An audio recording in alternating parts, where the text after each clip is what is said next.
Okay, that worked pretty slick. All right, well, welcome everyone. Thank you for joining us today.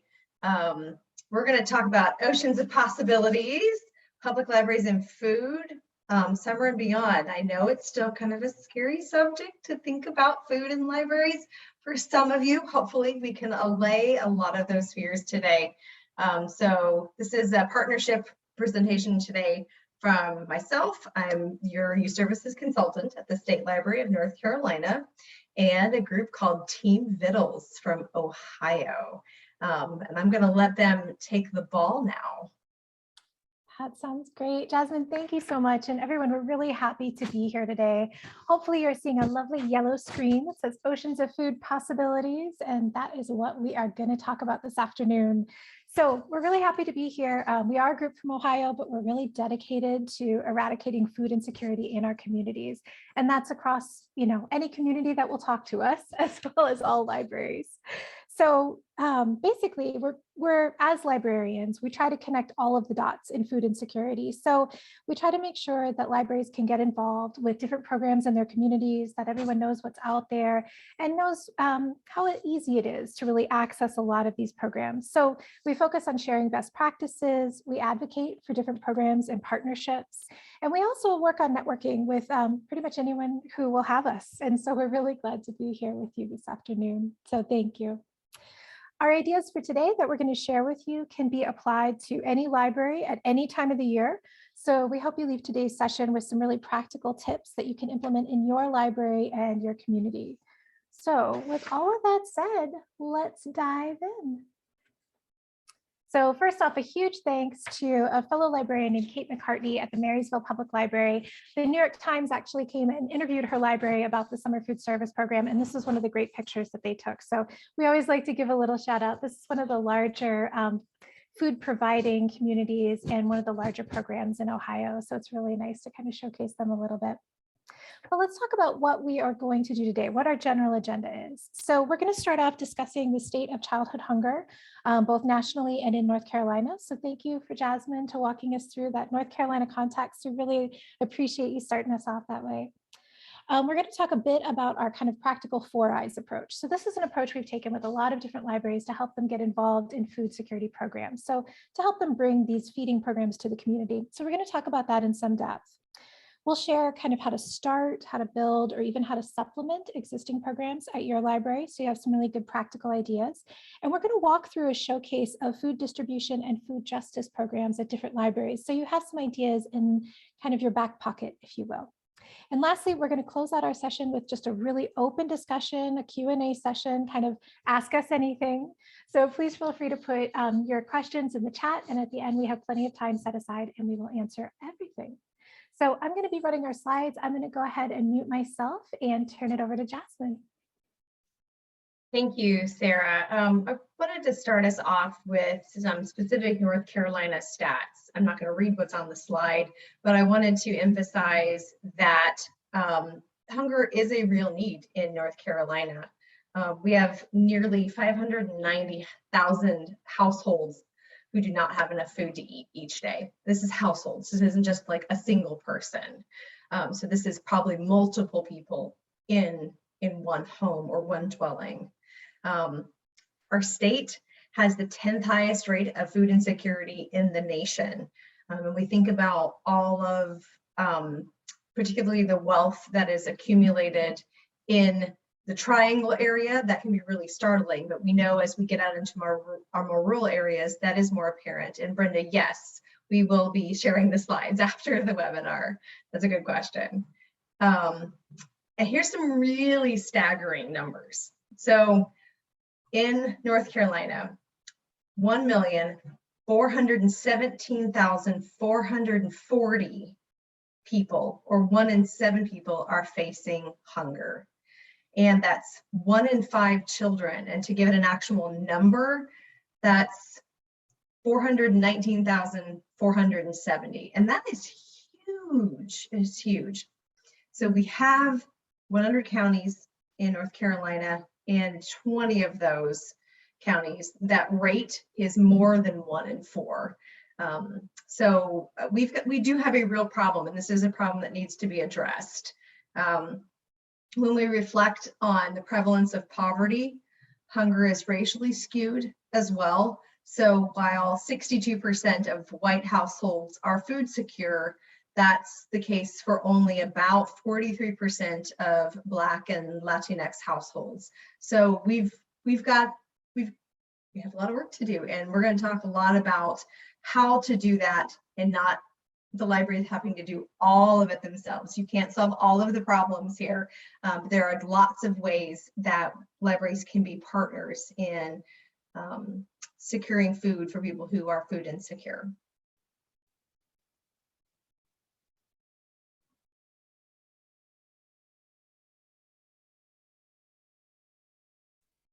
All right. Hello, my name is Shane. I'm one of the members of Team Vittles. I work at the Plain City Public Library just outside of Columbus, Ohio. If you want to know what is Team Vittles, what do we do? We're just a group of librarians who all decided that, you know, we needed to take a larger role in our communities in helping with anti-hunger efforts, in making connections in the community. As you all know, the library is not always the appropriate spot. So we try to teach libraries, if you can't do it in the library, make a friend in the community and we'll go ahead and get it started out there. As Sarah alluded to, we will talk with anyone and everyone who will listen. That's will listen, not want to listen. We will go out and talk to anyone at any time. We meet with local groups. We've done webinars like this one. We've done them for the, I can never remember this acronym, National Network of Libraries of Medicine. We've done presentations at the Ohio Library Council. We've done ALSC. We've gone out into other areas. We partnered with the Ohio Association of Food Banks and a group called Children's Hunger Alliance to do a presentation for the Department of Jobs and Family Services to get the word out to them. We speak at churches, we speak at community groups. I mean, when I say we'll talk to anyone who will listen, I'm not kidding. I sometimes do more talking than I can remember. But as for how we got started, going back to 2017 and a little beyond that, I got started because I got stuck trying to get started. I had been offering programming as part of a group I was in that hosted a regional conference to give professional development to librarians. So I'd coordinated embedded librarianship programs, summer food service programs and that. And over time, it just all kind of clicked. And when I got stuck, I was like, I think we should be able to help other people get past all of these roadblocks. I think Sarah has called them stucks in the past, the things we get stuck on and we can help each other get past.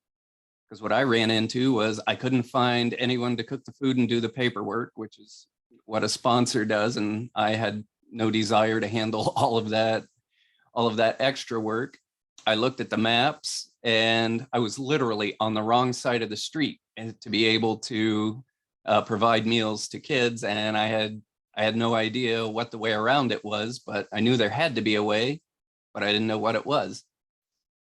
So after talking with some people at my state library, they hooked me up with 4 other people. We got an IMLS grant, ostensibly to build a website to put all this data together, but we spent 9 months in an iLead USA program with some mentors, learning how to do presentations, learning how to network, learning how to put all of these pieces together and present them rationally.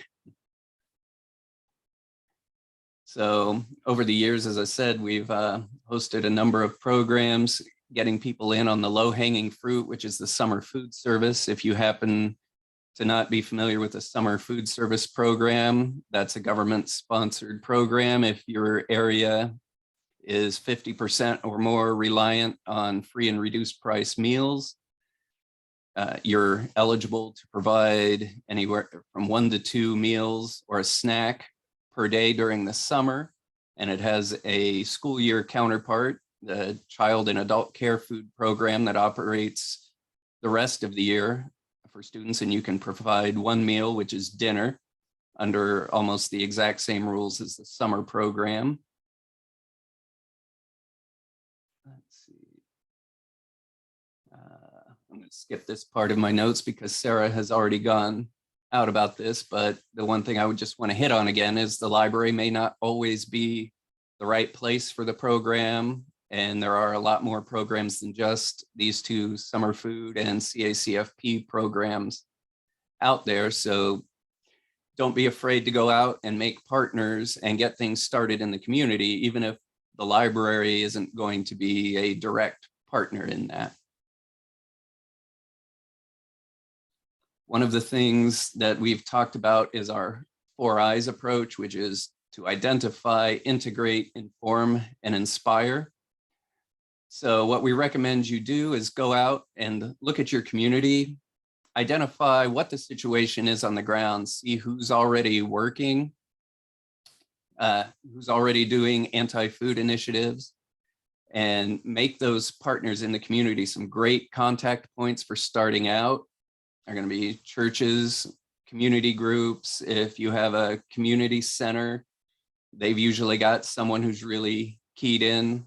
2 of my favorite partners in my local school district, they created a community coalition where about every 3 months, they bring people from the entire community together, parents, police, medical people, teachers, anybody who wants to come in, and they meet for about 1 hour. They find out what's going on, who's taking care of the different needs in the community.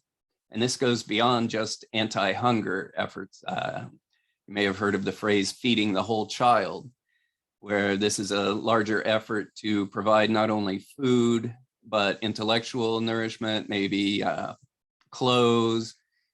Any way we can support our community is what we want to do. We can be a part of that solution.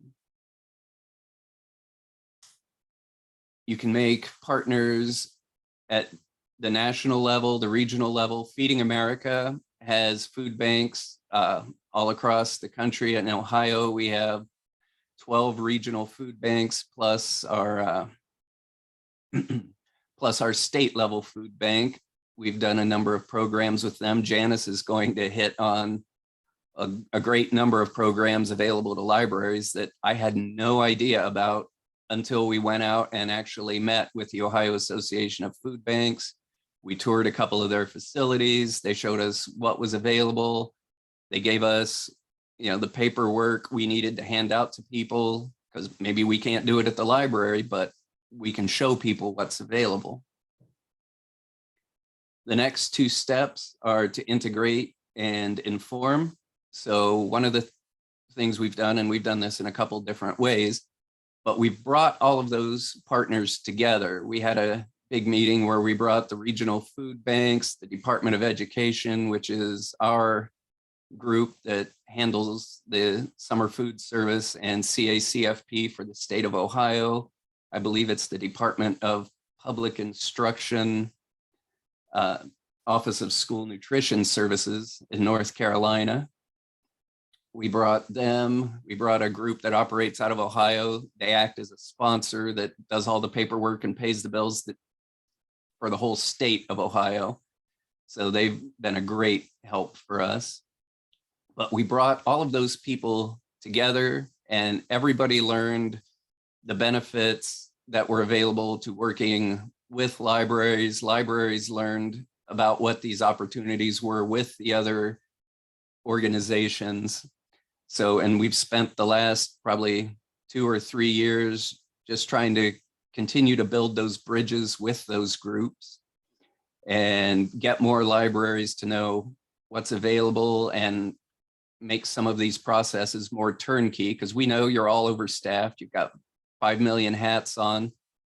Let me burn myself out. I'm good at that. You don't have to do it. And then from there, we go about making sure people know exactly what is available, and then we try to inspire people to know that this isn't nearly as hard as it looks. You go out, you find these partners, and almost everybody actually wants to help. I have run into, let's see, in the 5 years I've been doing this, I think I've run into one, maybe two people who were just flat out, nope, don't want to do it. Almost everybody wants to be a partner. Everybody knows this is an issue. Don't be afraid to reach out. The worst they can do is tell you no, and you move on. You just move on to the next step. And okay, yeah, you changed slides for me there.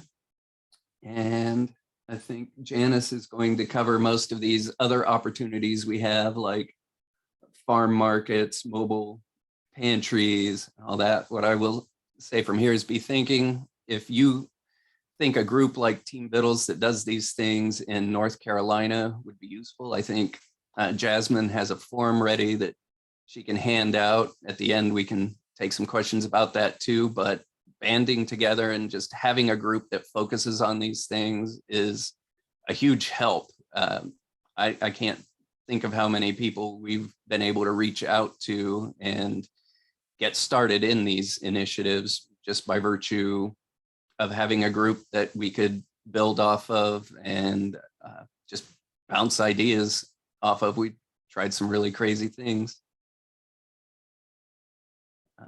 Sarah, if we want to go on to the next slide. Hello, I'm Allie Dalboa. I am from Midpoint Library System in Southwest Ohio, and Team Vittles got stuck with me probably about 2 years ago. So yeah, we talk to anybody and then you get to add some fun people along. And as Sarah always says, we get into lots of trouble and it's fun. So I'm here to tell you some good news. I believe the #1 question that even I had when my library started summer food service program was, do I have to cook the meals? You definitely no, absolutely not. The easiest way to go about the summer food service program is finding a sponsor.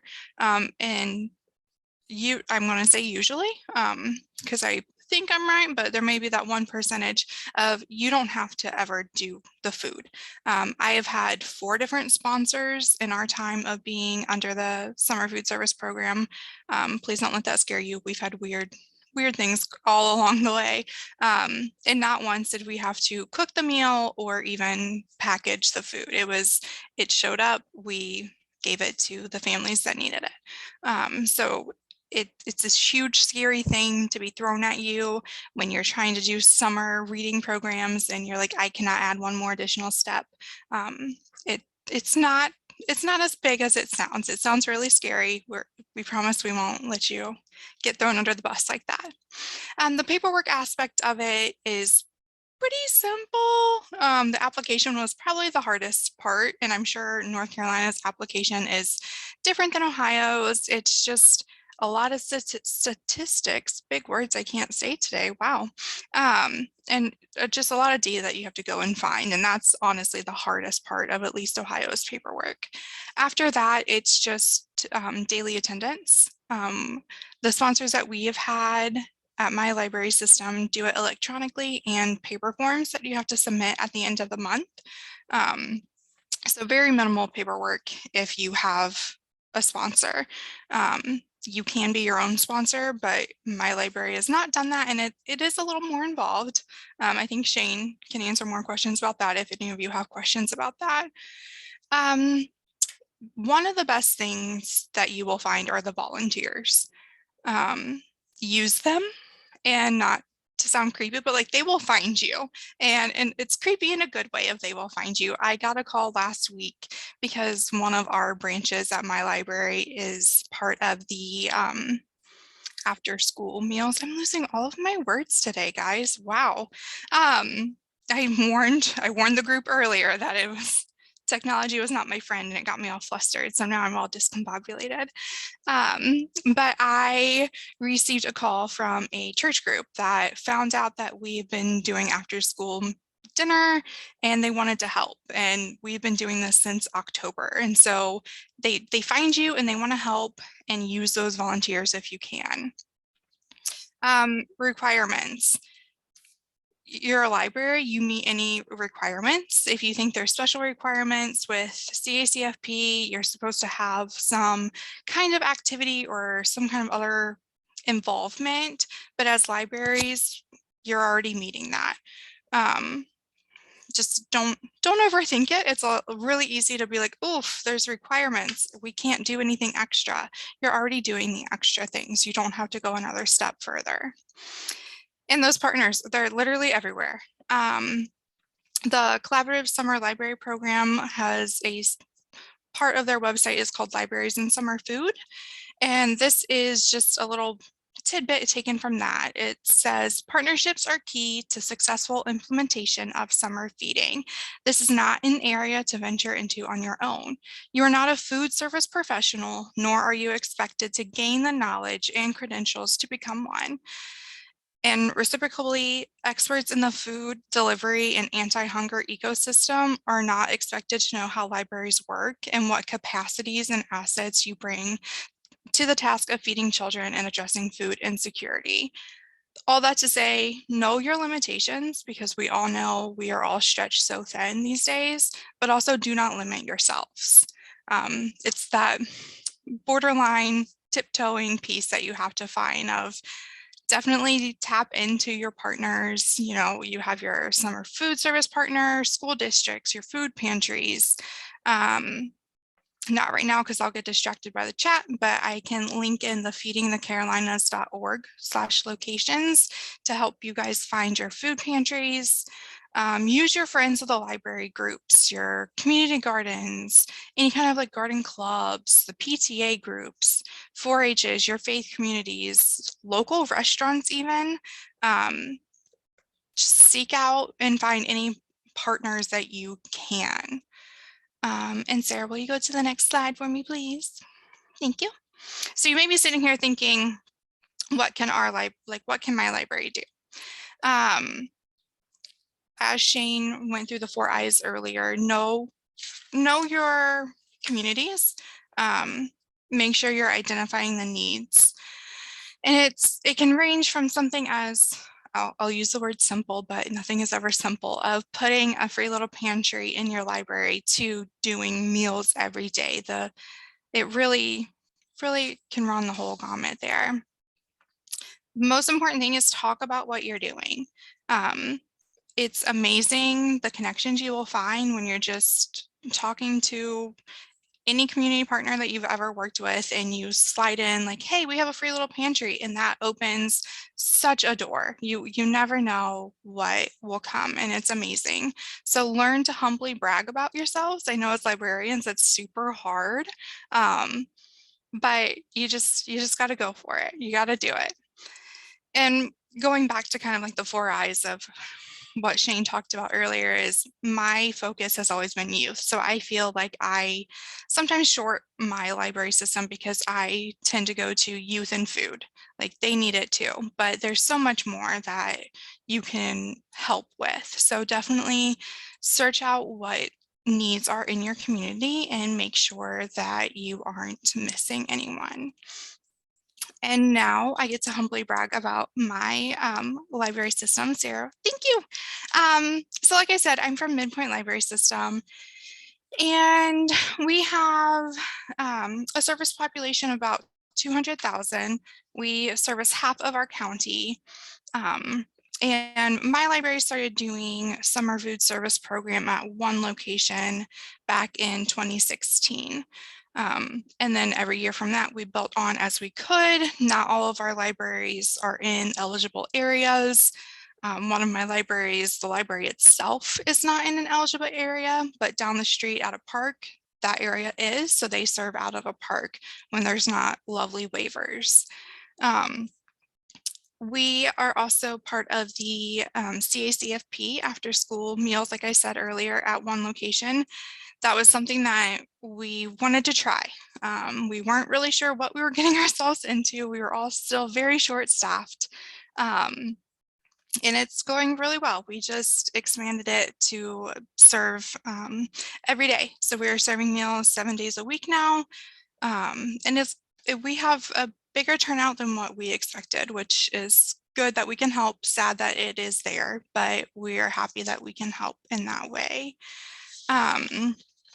One of the pictures that you see there on your screen is our bookmobile. And we have always been drop-off points for Toys for Tots at all 5 of our library locations. And a few years ago, it was brought up of, hey, why can't we use the bookmobile as a collection site? And we said, nobody says we can't. So we made specific dates and times that the bookmobile would go to various parts of our service area, be there for an hour or so, and collect the books. We ended up serving over 13,000 children that year from the donations that we got. And sometimes we will also have the ability to donate books with that too. The middle picture that you see there, the sea of blue, it's a very unique, I think, organization that is out of Dayton, Ohio. It's called Shoes for the Shoeless. And what they do is they give you shoes when you need them. They started out doing, I just lost the word, like natural disasters. So they started going to places of like the hurricanes and the tornadoes and making sure that the people affected by the natural disasters had their shoes. But one amazing thing that they do is they also go to our local schools. So in Middletown, Ohio, we have 6 different elementaries and then 3 other higher up buildings.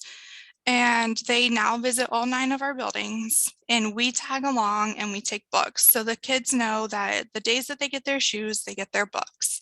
And we just had a visit on Monday, and they were so excited to get their new shoes, their new socks, and their new book. And I think sometimes they're more excited about the book, which I think says a lot, because if you don't have good shoes, that makes for a really hard day. And then that last picture on the slide there is our free little pantry called Shakespeare's Shelf. Our mascot is a lion. We think we're funny, and we gave him the name of Shakespeare. So that is at 2 of our locations. The Trenton location it's an amazing small community where everyone knows everyone, and they really look after their community. So that has actually been kind of like adopted by some community members, and they fill it up. They watch it. When it's getting low, they make sure it's full. It's one of the easier ones. Our Middletown location also has it, and it's more involved. So if you have the room for a shelf in your library, consider a free little pantry. It's one of the, not easier, but one of the easier avenues to go. A few things that aren't on this slide, but that we do, so I have to talk about it, is our seniors. I was reading my notes to make sure I got everything. Sorry, y'all. So one of our groups, our senior centers, they lost their building for, I forget the long story. They no longer had a good place to go. So Meals on Wheels contacted us and said, hey, we want to help serve lunch to the seniors. Can you guys help us? And we said, sure. So on Fridays, if they have to sign up in advance, of course, to be able to get the meal aspect of it. But on Fridays, our seniors are invited to our Westchester location, and from 10 to 2, they get to hang out, play games, do other activities that we have, and we get occasional speakers in there, and they get a free meal once a week. And so it's just one of those things that I wish we could say we thought of it first, but we didn't. But your partners are everywhere. Meals on Wheels said, hey, we want to help. And we said, sure, we have room. And that's just a few of the cool things that my library does. And now Janet has a whole slew of fun library things. Thanks, Sally. And thanks, Sarah, for taking care of the slides. I'll try to remember to say slide change. I'm Janet Ingraham Dwyer. I'm the Youth Services Consultant at the State Library of Ohio. So I'm basically Ohio's Jasmine. That's going to be my new nickname. I just adopted it. And I have been involved at the state level in encouraging and supporting library participation, starting with summer food service, as many of us do, and then branching out into all areas of food justice. I also work with the Collaborative Summer Library Program on they have a committee that's devoted to food and whole child and basic needs issues. And Allie and I both serve on that committee. And so I have been a hanger-on and supporter of Team Vittles as well. And I'm delighted to be here. Thanks so much for having us today. I'm going to run pretty quickly through a showcase of other libraries. Several of them are Ohio because we know our state and we're proud and we want to show it off, but also from around the country that are implementing some of this array of ways that libraries can participate and help with food distribution and food justice and get just a tiny little corner into food programming. We could have a whole conference about these issues. And I'm also, Brendan, we're going to get to your questions. I appreciate them so much. And folks, do feel free to throw questions into the chat if you want to make sure to get them out. We are going to open up for people to ask their questions, and we'll try to get them all addressed before we finish. So I'd better hurry up and get into this. The slide that you're looking at now represents Athens County Public Library in southeastern Ohio. Athens is the home of Ohio University, so it's a college town. It's also deep in Appalachian, Ohio. Ohio is Appalachian. About a quarter of our state in the southeast portion of the state is part of Appalachia, so it has all of the challenges and all of the cultural riches of being an Appalachian part of the country. There's tremendous food insecurity in the area. There's also a very robust indie and DIY culture, arts and cooperative movements, strong food culture, and many supportive organizations in the area. The pictures on the screen are simply representations of free pantries that are hosted and supported and housed by the libraries. But this library system has a lot of things going with food distribution support, including this is the library, to the best of our knowledge, that has been a summer food service program site for the longest of any library in the United States. Dr. Noah Lenstra, who many of you probably know, he's local to you all, has done a lot of research on many things related to the intersection of public health and public libraries, including food support and food distribution. And this is the earliest library summer food site that he's found. Athens has been doing it since 1986. They also have these pantry boxes. They host weekly community dinners during non-pandemic times. They have hosted a workshop program, a series of 18 workshops at one of their branches that bring families together to cook a meal together at the library and then sit together as a group and share the meal. It involves hands-on learning and demonstrations. It's in partnership with a community organization called Community Food Initiatives. So they just have so many things going on. Sarah, let's go to the next library. Woodstock, Illinois is about 40 miles northwest of Chicago. So it's kind of the way outer suburbs of Chicago. Team Vittles, among the other things that we do, we have an occasional podcast. And in one of our podcasts, we interviewed the assistant director of this library. Her name is Martha Hansen. We encourage you to listen to it. We'll put the link into the chat at some point. It's very inspiring. Woodstock Library started out with an annual food drive at the library and a cold weather clothing bin where people could drop off coats and hats and gloves and pick up a coat or hat or glove if they needed. They then opened a small pantry shelf in the library lobby, similar to what Allie's library does, and eventually expanded to have both an indoor and an outdoor free pantry, as you see on the slides, that are maintained by a combination of library staff and community volunteers. We will just reiterate that your community comes out and helps with things. It is beautiful and amazing. There's a lot of concern about, well, if I have a little free pantry, who's going to keep it organized? Who's going to keep it stocked? Is it going to be messy? Is there going to be food all over the place? Our experience is that most of the time, these pantries basically take care of themselves. Community members who have the resources stock them. Community members who need the resource, everybody supports and respects the pantry. So again, I'm sorry, I sort of lost my place too.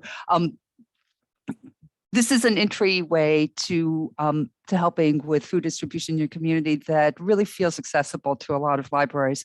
I want to mention that Woodstock Library also attempted to do a Thanksgiving food bag giveaway during 2020. So we're in the depth of the pandemic. They planned to do about 30 food bags, and through a combination of people showing up and giving and people showing up and needing, they ended up giving away 190 full Thanksgiving dinner grocery bags over 7 days in 2020. They had tons of partners and supporters, from the local food pantry to the Boy Scouts, the Rotary, local restaurants. A lot of people in the community came out. They do tremendous work. I encourage you to listen to our podcast and learn more about what they're doing. Sarah, let's look at the next slide. I'm not sure how this town pronounces its name, whether it's Coplay or Coplay. They are outside of Allentown in central Pennsylvania. And I wanted to shout them out because we haven't identified a lot of libraries that are actually are distributors of senior food boxes. But this is a library that does that. And I feel like there's so much potential for libraries to be involved in this program. If you've heard of the Senior Food Box Program, the official title is Commodity Supplemental Food Program. That's a mouthful, you don't have to memorize it. Like the Summer Food Service Program and the Child and Adult Care Food Program, it is a USDA level, it's a national federal program that is subsidized at the federal level and administered at the state level. In North Carolina, it's administered by the Department of Agriculture and Consumer Services Food Distribution Division. And if you're interested, contact your local food bank to learn more. The Senior Food Box Program provides a 30-pound box of nutritious food to low-income seniors 60 and up once a month.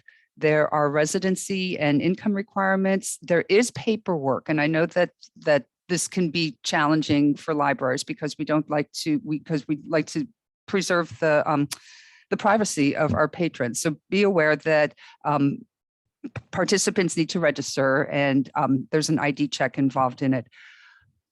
I am thinking that this program has a lot of possible intersection with library outreach programs. Many libraries deliver to homebound and senior people in the community, deliver library materials.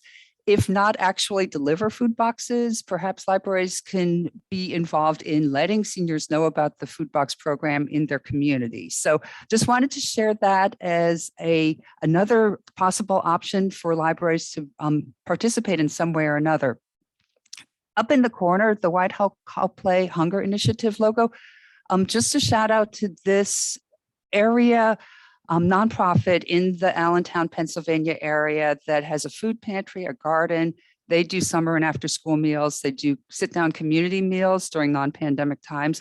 And 2 of the local libraries are among the partners. So another thing you can think about is go out and find the anti-hunger organizations that exist in your county or in your area and call them up and say, we're the library and we're here to help. You can always spread the word and share information. That is our wheelhouse. That's what we do. If you do nothing else related to food, you can always tell the community what their opportunities are out there. So awesome work up in Pennsylvania.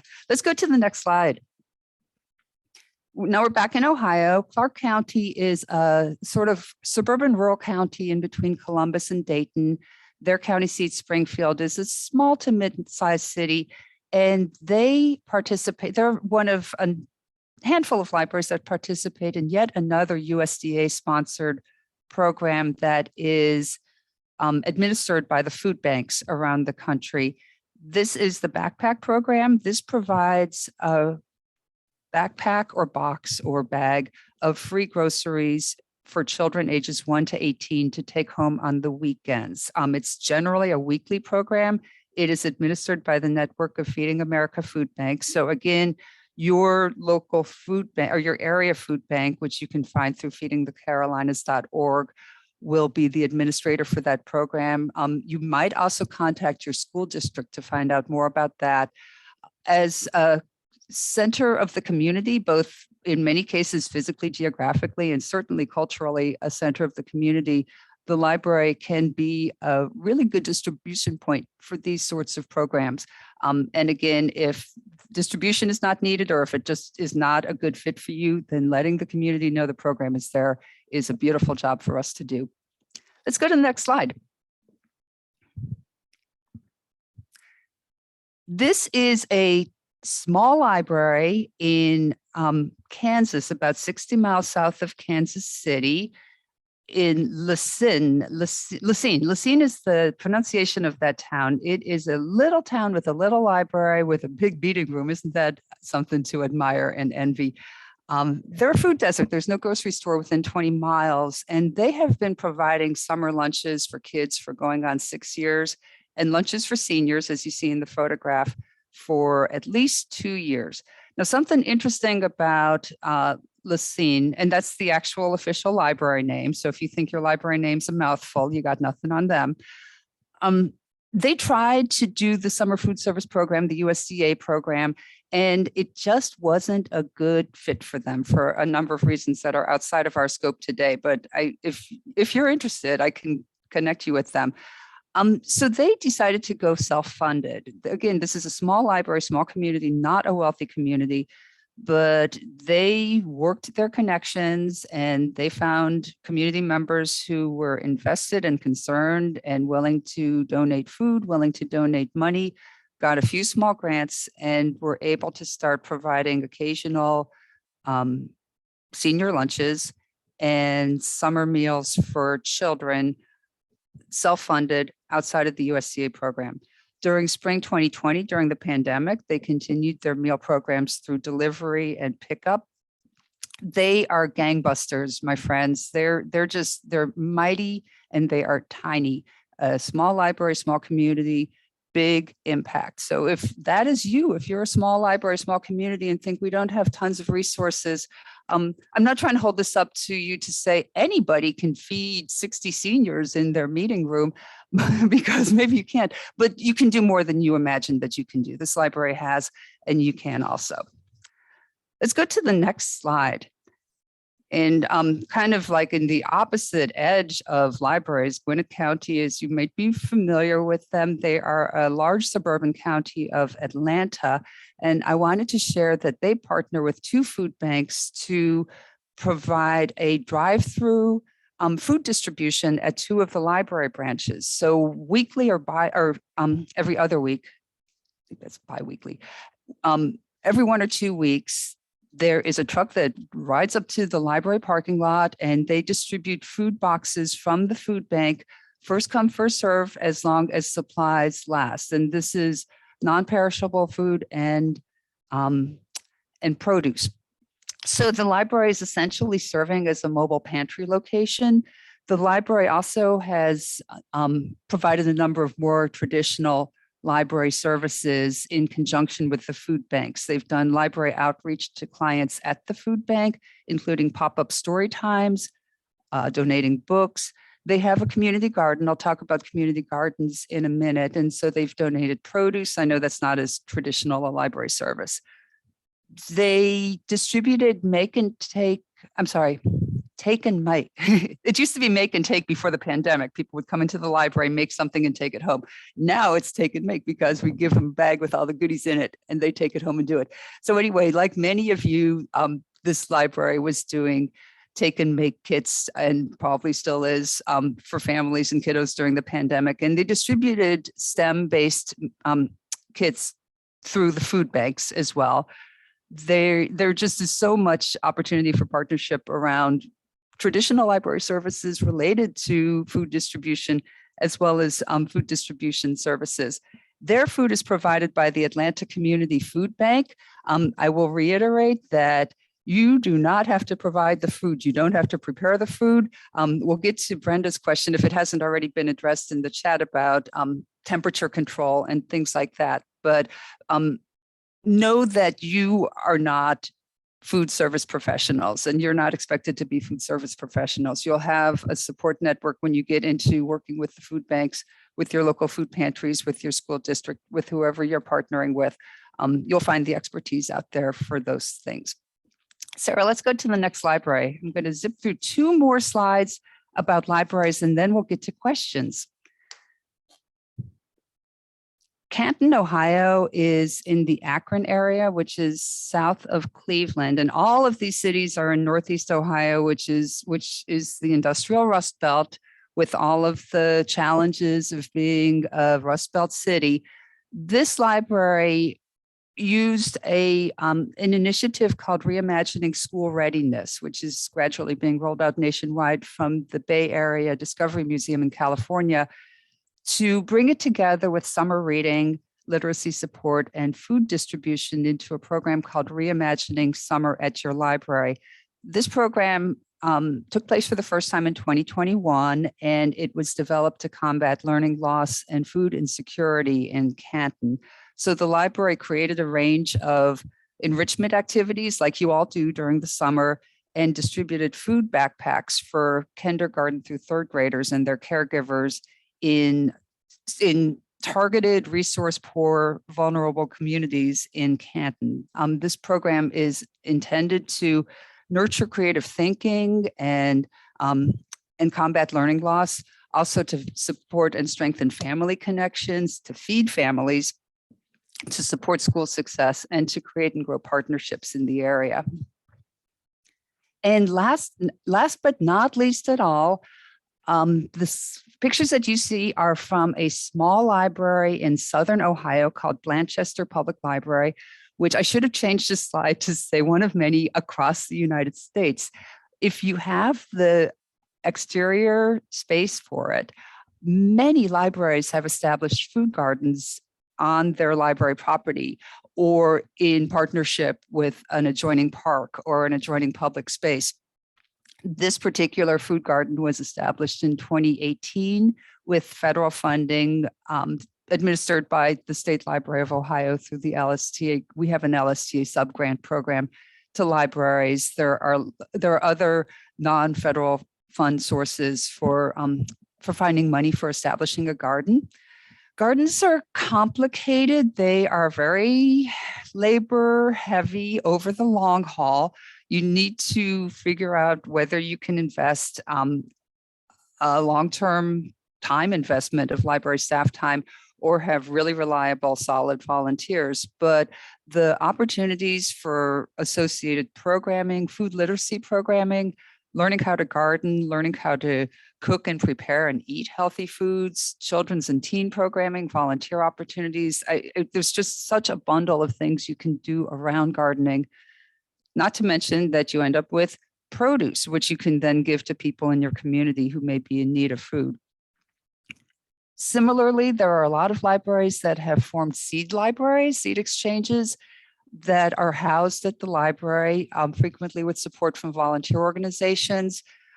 I've seen libraries that do produce exchanges similar to the little pantry shelves in libraries that, maybe during the growing season, the library has a table out in the lobby where people can leave their extra tomatoes and zucchini and pick up produce from their neighbors.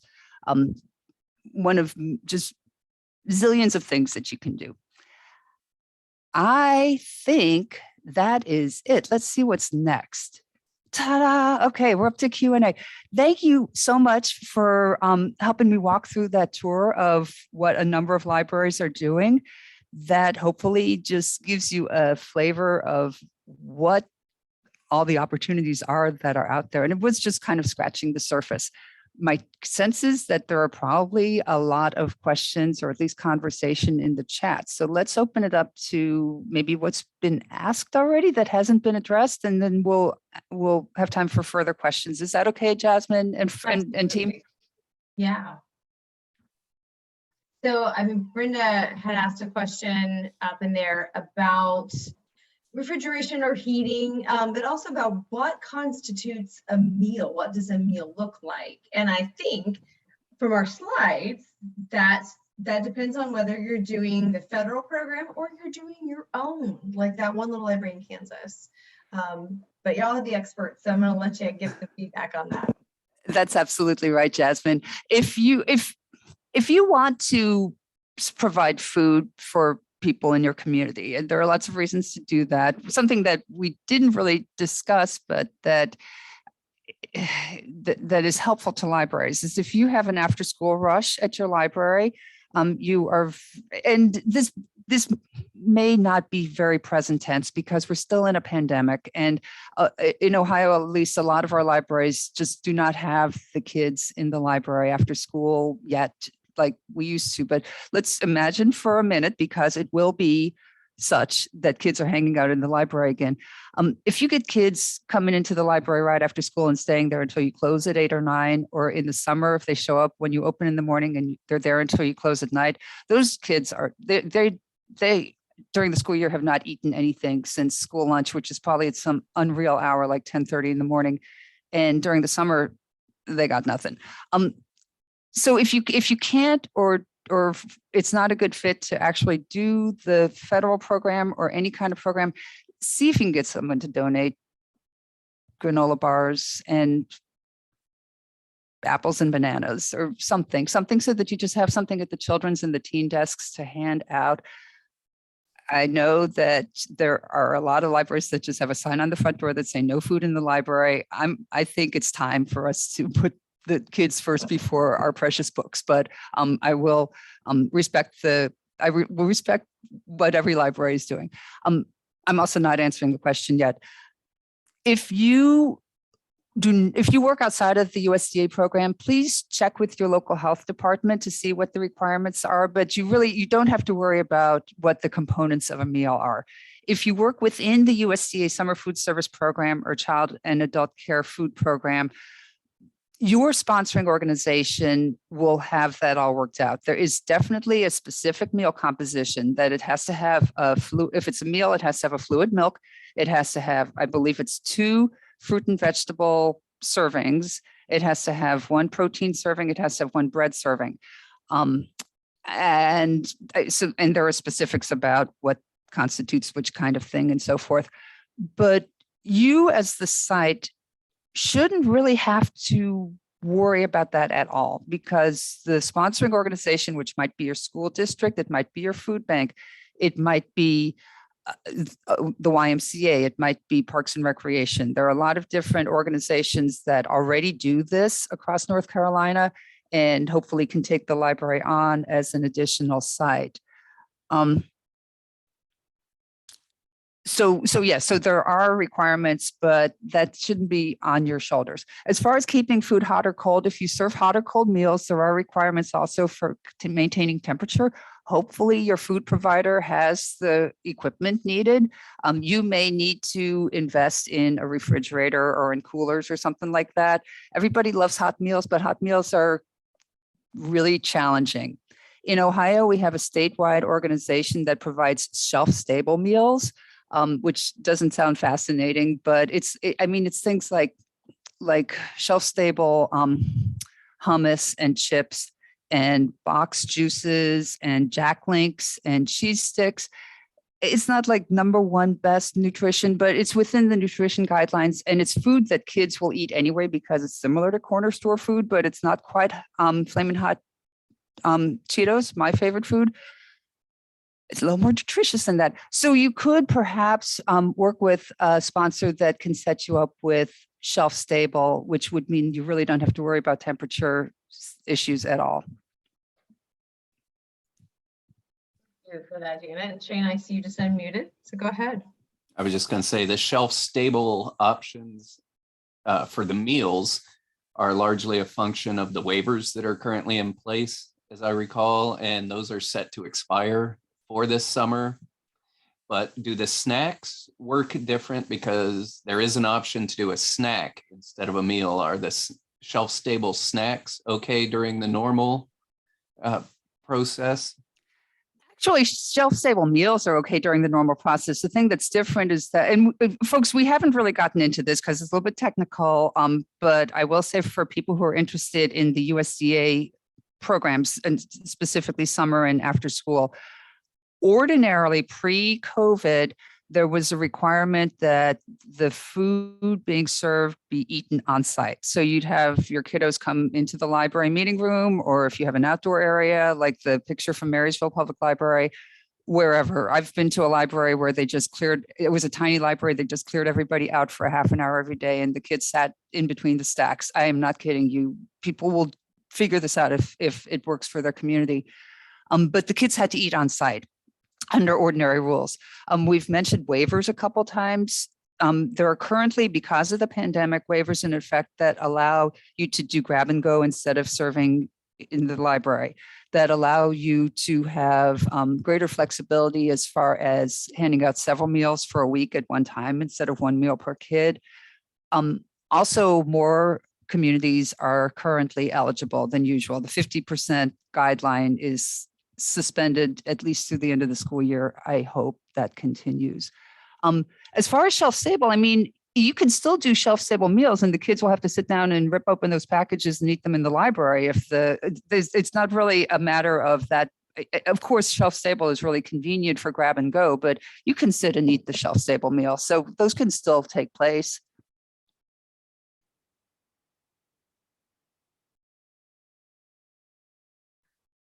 What questions are going on in the chat? I see a question from Brenda. I'm not taking these in order because the question I see is from Brenda. So this is unfair. I also recognize that we're really close to the top of the hour. I don't mind hanging out and talking a little bit longer. Yeah, sack meals. The shelf stable meal that we've been discussing that we've seen in Ohio is essentially it's served in a bag. It's a sack lunch.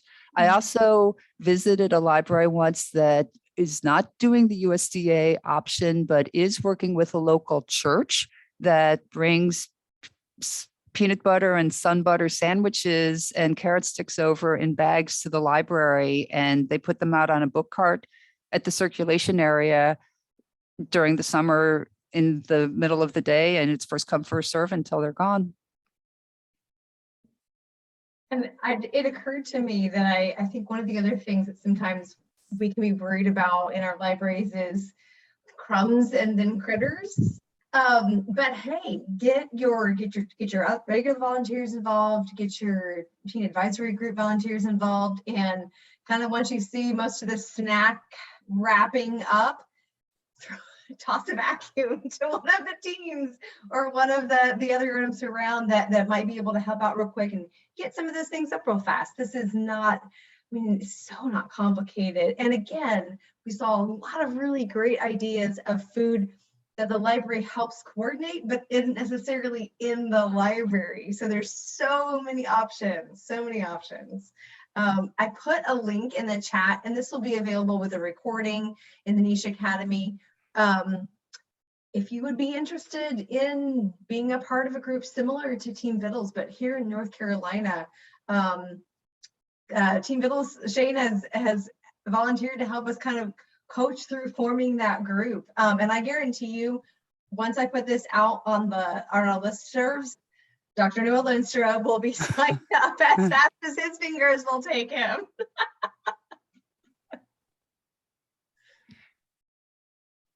Folks, I know that we're at the top of the hour, and I absolutely do peel off if you need to go, as people have been doing.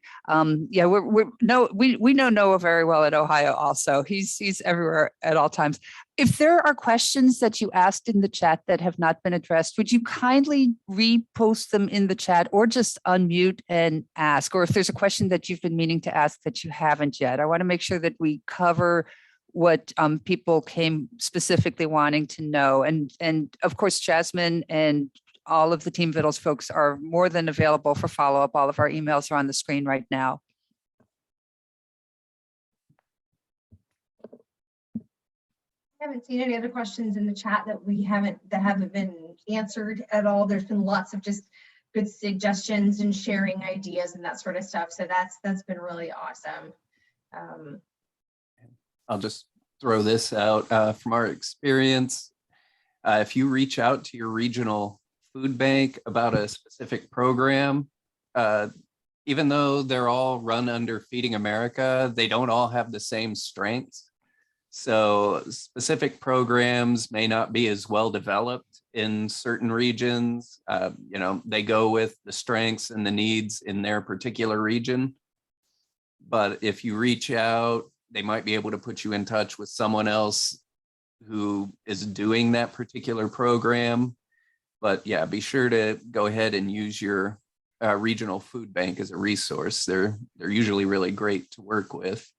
And one thing that we saw demonstrated around here, Feeding America has been piloting a program where you can order your food pantry shopping trip, and then a van will bring it to the library and sit there for like an hour one evening a week.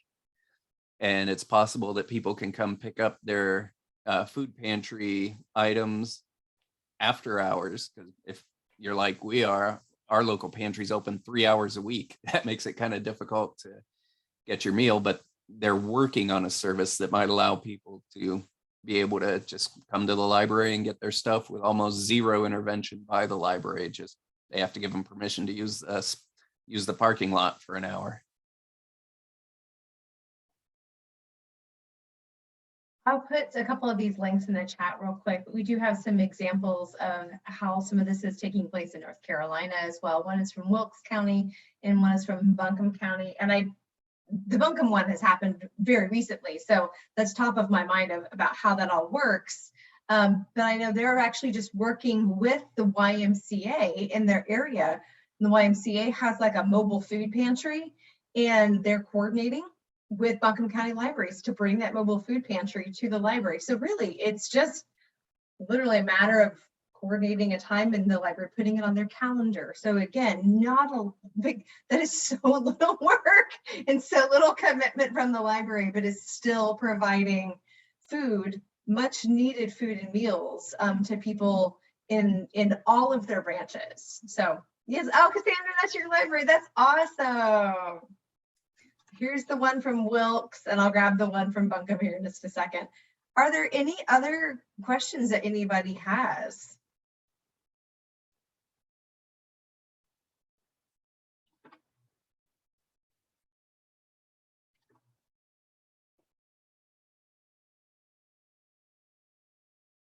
Okay, I'll just a note. I will say that if you click the link to the Buncombe County story, it probably will say that this story is no longer relevant. It actually is relevant. It just has dates that are previously done, but the library is continuing this program. So if you Google like the results from the search on your own, you will be linked right to the library's calendar, so you can still see that if it's happening. So once a month on Thursday afternoons, that's really great.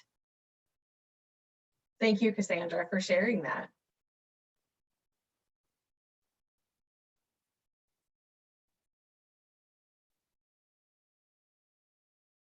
Just giving a moment for if there are any last questions. Oh, thank you for reminding me of that, Cassandra. And Janet, you mentioned this about community gardens and LSTA grants. The state library, if you aren't aware, does also offer an LSTA grant program. It might be a little bit too late to get a grant written for this year. They're usually due in very early March. But think about ideas that you might be able to use in the future. And to get things off the ground. That's particularly what LSTA grant programs are for, is to start something and all the upfront expenses. So you can do that. And I wrote myself a note, some notes as a lot of those examples were being shared throughout the webinar, and things to think about. So you don't have to raise your hand or put in the chat if you don't want to, but you sure can. How many of you have bookmobiles or mobile libraries? There's a lot of those in North Carolina, and those are perfect ways to take food, even small food things, out into the community, and at the very least, share information. If you know of other organizations that are doing this and you're just partnering to share information, please take that with you when you do those things. I know North Carolina also has really strong friends groups for most of our libraries, whether it be as a system or branches. So work with those friends groups. They tend to also quite often be seniors. And so they may be aware of fellow seniors who are in need of food. We don't want to leave out adults out of this. Remember, 1 in 7 people in North Carolina is facing hunger, and part of those people are adults. And I also wanted to throw out the idea of working with master gardeners. And a lot of them have flower tendencies, but some of them also grow food as well. So if you're thinking about starting a community garden, you don't have to educate yourself and become the expert on all things zucchini, watermelon, tomato, lettuce, involve the people who you know are already those experts in your communities.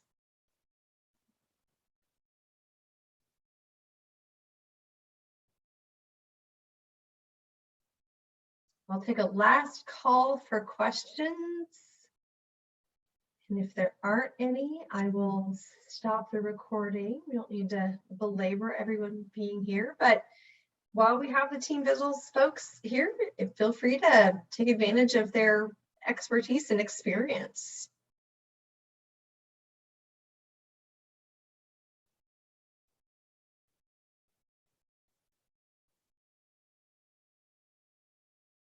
Okay, hearing none, I will go ahead and stop the recording, and thank you everyone for being here today.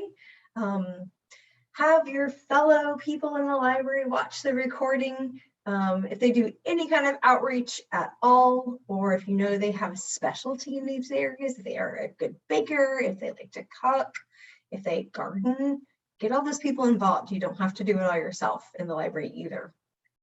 So thank you very much for coming today, everyone. Thank you, Team Vittles, for sharing all this expertise. And we are excited to see what the next steps for North Carolina are. So thank you all.